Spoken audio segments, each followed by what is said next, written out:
This is RTV6 News at 6, working for you. Good evening to you. I'm Mark Mullins. Prayer and protest follow the first public statements from the local Catholic Archbishop over the firing of a gay teacher in a same-sex marriage. RTV6 is working for you on all angles after covering this all week. Our Rafael Sanchez joins us now with the latest. Rafael.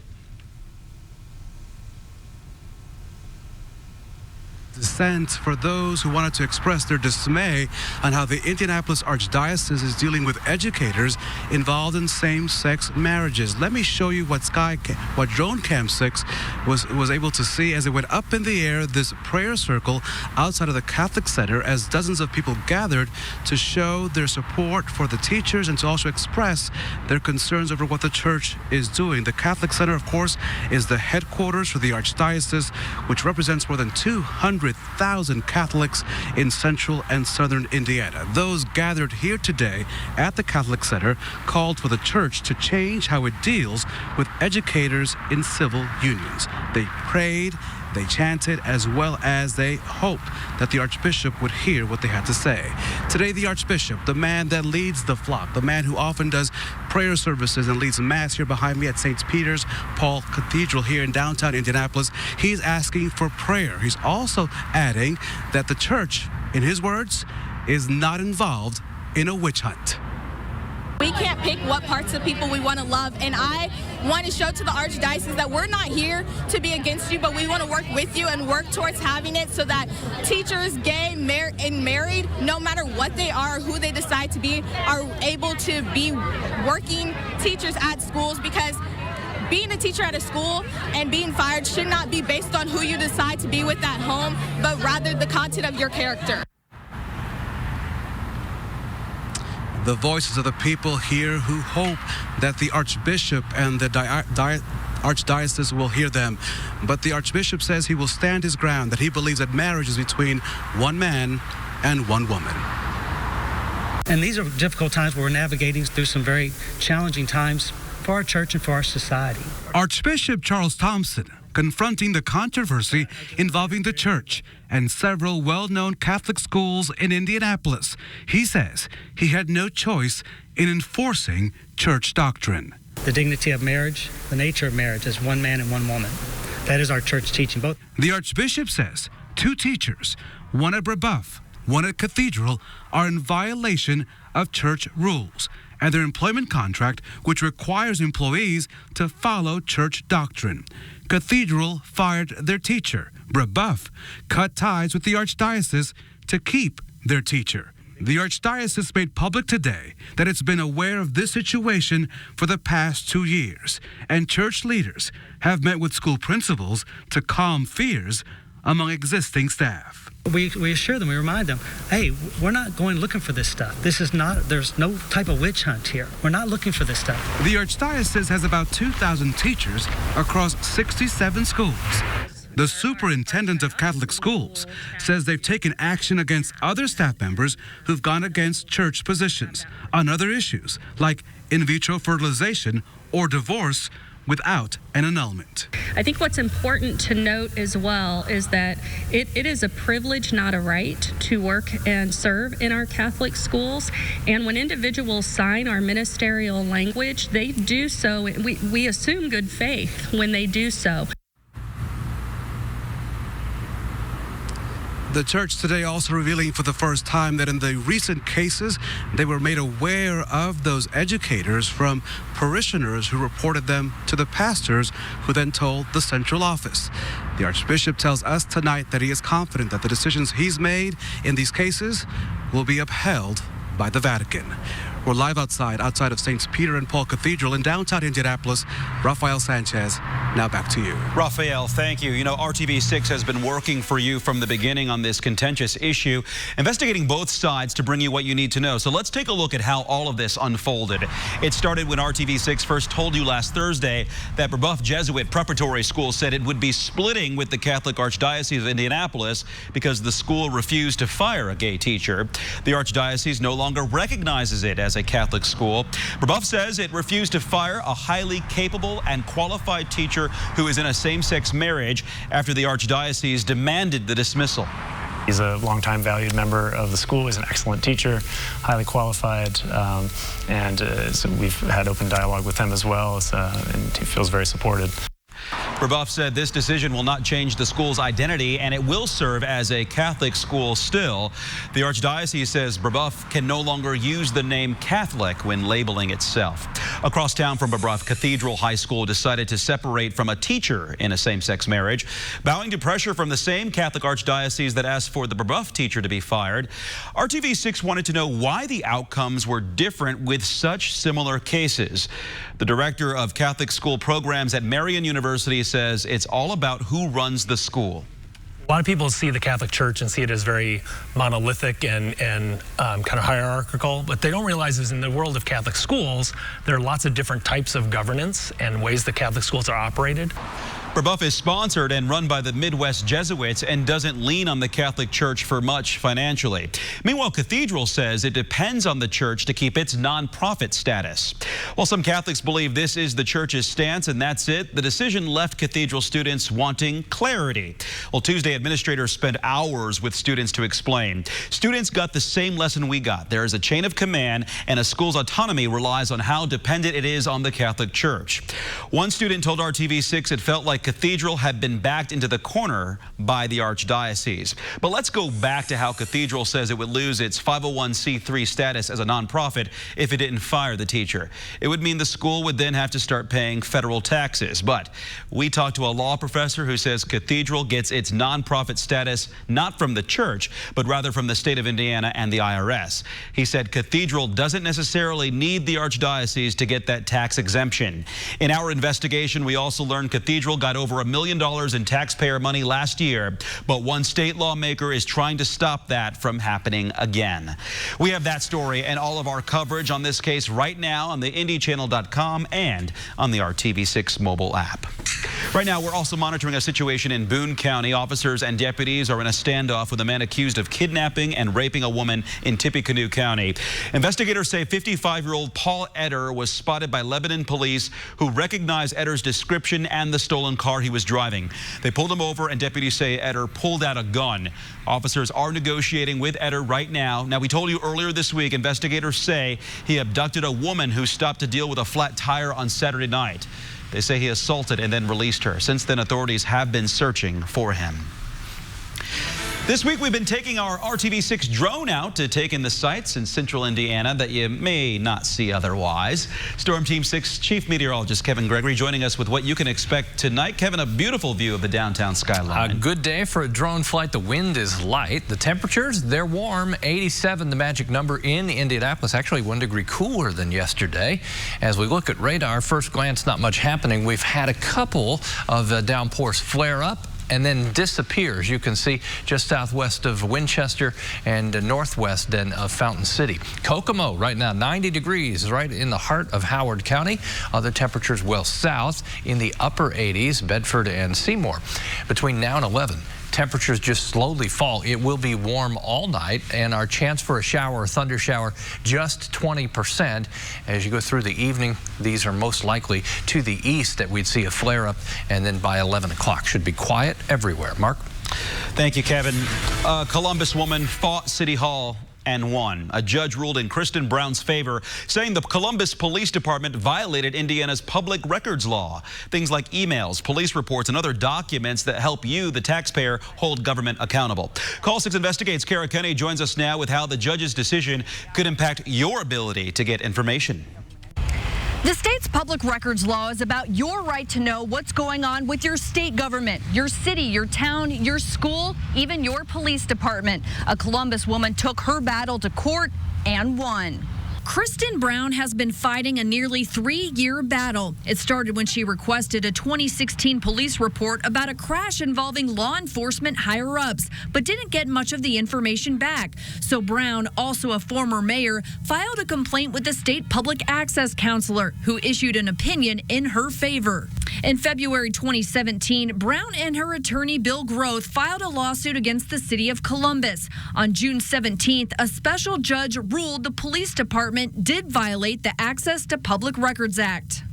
CPD's denial that such information existed was at worst a dishonest statement and at best an inaccurate one, wrote the court.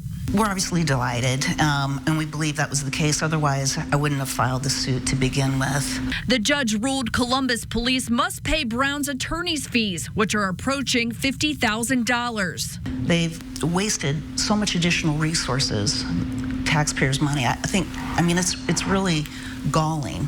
They hope this ruling will make it easier for taxpayers to get their hands on information that sheds light on their government. And it sends a message that, hey, maybe we should be a little more transparent and not fight some of these requests. Indiana's public access counselor Luke Britt agrees and says the decision underscores the value the legislature has placed on the public's right to know. The special judge opted not to issue a $100 civil penalty against the police department, saying they did not act in bad faith. The Columbus city attorney points out police did provide a copy of the police report during the course of the lawsuit. Ms. Brown refused to settle the case without a finding that the city acted in bad faith, resulting in additional litigation expenses. Judge Pointer found that the city did not act in bad faith in this case. The city attorney also says Brown prolonged the case by personally suing the Columbus police chief, who was later dismissed. Columbus can still appeal the judge's ruling. Brown says citizens shouldn't have to spend years and empty their pocketbooks to get public records.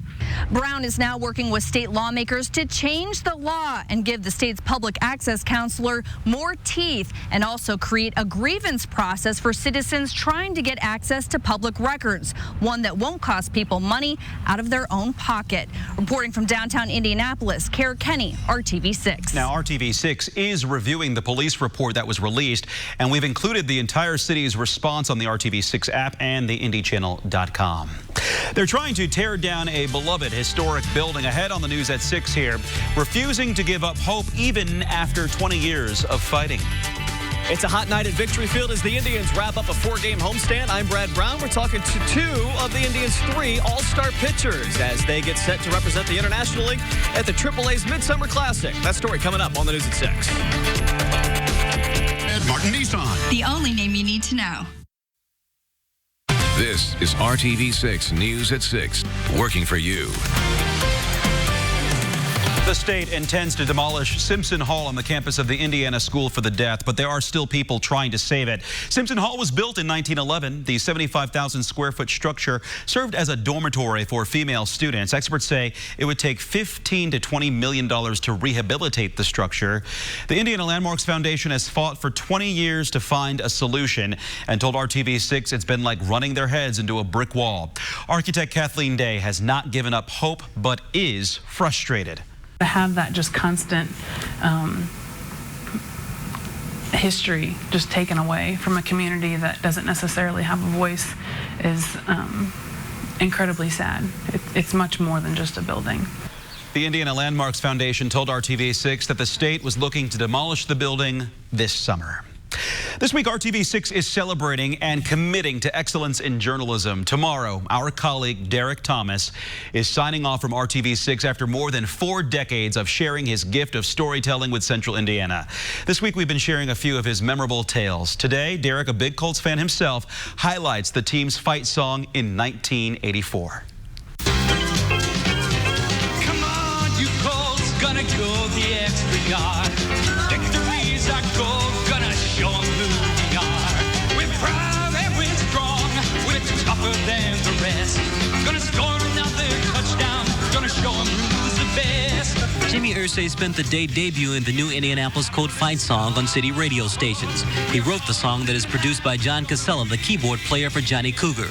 Irsay believes it will motivate. When you're about to score a touchdown or you need a little extra screaming in the stands, you know, to help the team get that extra touchdown or wherever it really helps. I think to to get people cheering. So that's I think the purpose of a team song. The flip side of the fight song is a ditty called Who's Your Heartland, also written by Irsay. Proceeds of the 45 will go to a charity to be named later. And since we're talking music, many Colts fans are still singing the blues because they have not yet received their season tickets. Irsay makes only one promise, that you will have them before the first home preseason game. And he does have encouraging words if you have not received a refund. If you have not received a refund to this point, is it safe to say that you have tickets? Yes, and if you haven't, your mailman would probably be the only one at fault. So when he comes with your refund, you could send your dog after him or something because they're all out. The fight song record won't be available at record stores for about 3 weeks. Or would you believe, 4 weeks. Derek Thomas for the news. Channel 6. What a fun story. And amazing. Jim Irsay writing songs, right? Isn't that something? The only thing that hasn't changed in that story is Derek. Right. He's been the model of consistency. 45's not so much anymore. Right, that's true. You have to go back for that. Tomorrow on the news at 6, we'll take a look at Derek's career. He'll also share some words of gratitude to thank you for allowing him into your home. That's tomorrow. In other words, he'll be live right here, 24 hours final sign off from now. Okay, beautiful day. If you like a little warmth and humidity, I wouldn't call it hot yet. I'll let you decide if you want to describe it that way. As we take a look at the radar, there have been a couple of showers and thunder showers around. In most cases, though, these are hanging off to the east. A no-zone action day tomorrow. Temperatures and humidity both up over the next few days, and our rain chances will stay low. As you look at our rain probability, it's not until early next week that we jump to 40%, and that will be Tuesday and Wednesday of next week. Temperatures overnight, temperatures will stay at 70 or above, a little above average, and these are the heat index values, what it will feel like as a result of that humidity over the next several days, sitting in the mid-90s. Tomorrow, chance for rain even less than today. We'll have more sunshine. Today we've had a decent amount of cloud cover. It's been kind of hazy. We've got that same stagnant air mass, so the wind will not be strong tomorrow, under 10 miles per hour. Columbus hits 90 tomorrow, otherwise upper 80s with that mixture of clouds and sunshine. Into the weekend we go. The humidity will make it feel like the mid-90s, as we mentioned. The chance of getting some relief from a shower or thunderstorm, not that great. So if you have outdoor activities planned, you will not be interrupted. It would be unlikely to happen. Temperatures, as we mentioned, from north to south and west to east, all in the upper 80s. As you look at next week, temperatures consistently early next week around 90. We start to cool down, and there is a correlation. As the temperature comes back down, our rain chances will come back up. Here's your 7-day planner. It's a model of consistency. The chance of any weekend shower thunderstorm activity is low. Thunderstorm chances go up as we move Tuesday, Wednesday, and into the 4th of July. And one of the big fireworks shows is at Victory Field. That's right. And then you got the other downtown, so it's 2 for 1 always at Victory Field. And that's where we're going right now. It is a hot night for baseball, but the Indians are ready for one more at home before they hit the road this weekend. Brad Brown is at Victory Field. Hey team, it is 90 degrees plus, almost 100 down here on the field tonight. Indians in Columbus at 7:05. This is the end of a 4-game homestand. The Tribe took the first couple, lost 2-1 last night. We'll see if they can bounce back and get a win before they head out on the road. They won't be back home until a week from tonight, July 4th. Of course, always a big night here at Victory Field. They'll have a game here, all the fireworks downtown, and everything that goes with it as well. Big news today is that 3 Indians players will represent the Tribe at the AAA All-Star Game coming up next month. All 3 of them on the pitching staff. That includes Mitch Keller, Montana DeRapo, and Davidas Neverauskas. Keller's only 23 years old, but it's already his 6th All-Star honor as a pro, having another great season here. Been up to the Pirates a bit, been back here, but a 6-1 record overall. 27-year-old DeRapo has thrived in his first AAA season. Both guys have had a taste of the big leagues already this spring, and it's paid off here in a big way. It's a different game, and you can learn a lot from the guys that are there, and it just kind of elevates, it just exponential growth for getting better. And you take away a week up there of things, that you'd never experience in maybe a whole season in AAA. It's unbelievable going up there. It's like a fresh beginning, just going up there, and all the hard work you put in down here just really shows up there. Take a look at the numbers for the Indians All-Star Trio. Keller's been great during his time here. He did struggle a bit with the Pirates, but that 6-1 record just continues to shine with his starts in Indy. 80 strikeouts. Montana has yet to give up an earned run out of the bullpen this season, converted all 6 saves. Batters hitting just .044 against him. And Nebraska's is currently up with the big league club, also has 6 saves this season. The All-Stars will play July 10th, the AAA Classic down in El Paso, Texas. The Indy 11 have moved into first place after a big win at home last night, 3-0 over Birmingham. That leaves Indy tied with Tampa Bay for the top spot in the USL's Eastern Conference. Last night, it was another great performance by the offense at home as Tyler Pasher got the scoring started. Indy has climbed from 7th in the table to the top of the East standings in just the span of June. It had 2 more goals last night, and they'll have a chance to extend their winning streak at Lucas Oil Stadium, their unbeaten streak, rather, to 17 at home against Louisville on Saturday night as they look for a 6th straight victory. And Indy 500 champ Simon Pagenaud got face-to-face with himself this week. Sculptor Will Behrens has finished up Pagenaud's likeness that will eventually make its way onto the Borg-Warner Trophy. Simon made the trip to Will's studio for the unveiling this week. It is the 30th face that Behrens has sculpted for the Borg-Warner Trophy. They'll have an official ceremony to unveil that coming up later this year at the Indianapolis Motor Speedway. We'll have highlights of this one for you coming up tonight. It's hot, that's what I can tell you, and it's going to stay hot. Kevin will be back to tell you more about that forecast. And in the studio, they'll wrap up the Thursday edition of the News at 6, coming up after one more break. Find new roads at your local Chevy dealer. Here's an up-close look at Victory Field. On the left-hand side, what they're doing is putting down the first baseline with the chalk. And you can see home plate, they got the batter's box. In but the back there, there's still no first, second, or third base. They're going to need that at some point. Soon. For us, you won't need an umbrella more likely until the middle of next week. All right. Thanks for joining us for RTV6 News at 6. Up next here is World News, and then Raphael's back with you for the news at 7. Have a good evening.